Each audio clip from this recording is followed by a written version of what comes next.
නැන්දේ මාමේමයි බංගලාදේශ නෙවෙයි ශ්‍රී ලංකාවේ.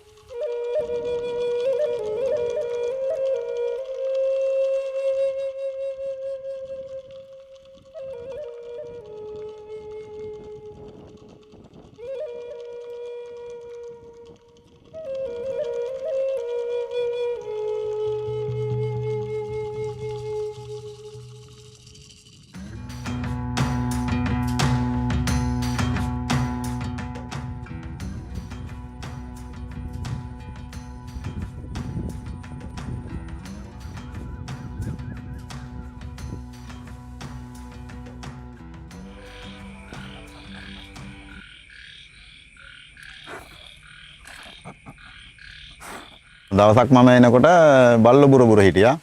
පස්සේ මම බලපුවාම ඔය යකඩ ගොඩක් අස්සේ ඉන්නවා ඉත්තෑවේ. රෙදි කෑල්ලකින් අල්ලලා බලනකොට කකුල කැඩලා වගේ තිබුණා, තුවාල වෙලා තිබුණා. අපි දන්න බෙහෙත් දාන්න පුළුවන් දේවල් දාලා දවස් දෙකක් විතර එහෙම බෙහෙත් කරනකොට පස්සේ එයාට තරමක් හොඳ වුණා. පස්සේ එයා ඔහොම එළියේ ඉඳලා යනවා එනවා. ඊට පස්සේ දුව ළඟට යනවා, එහෙම අත ගාලා එහෙම හුරු වුණා.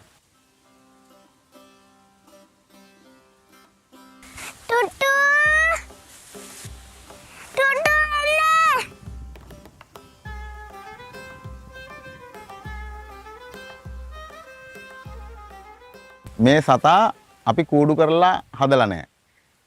අපි ගෙදර එහෙම බැඳලා තියාගෙන නැහැ. එයා නිදැල්ලේ නිදහසේ පරිසරයේ ඉන්න සතෙක්.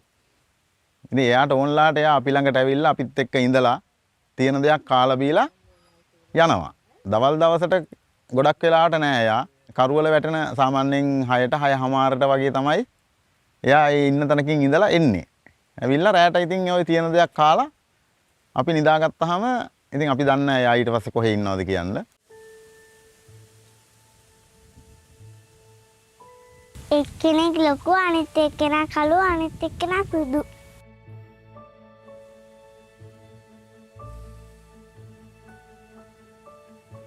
අපි දුප්පත් ඒ වුණාට අපි වටේ ලස්සන පරිසරයක් තියෙනවා. ඒ පරිසරෙත් එක්ක පරිසරය විඳිනවා. අද කාලේ දරුවන්ට නැත්තේ මේක. එයාට ආදරය කරන සත්තු ටිකක් ඉන්නවා. එයා ආදරය කරනවටත් වැඩිය ඒ සත්තු එයාට ආදරය කරනවා. සත්තුන්ට කතා කරන්න පුළුවන්. අපි දැනගන්න ඕනේ සත්තුන්ගේ භාෂාව. මගේ දූ ඒක තේරුම් අරන් තියෙන එක ගැන මට හරි ආඩම්බරයි.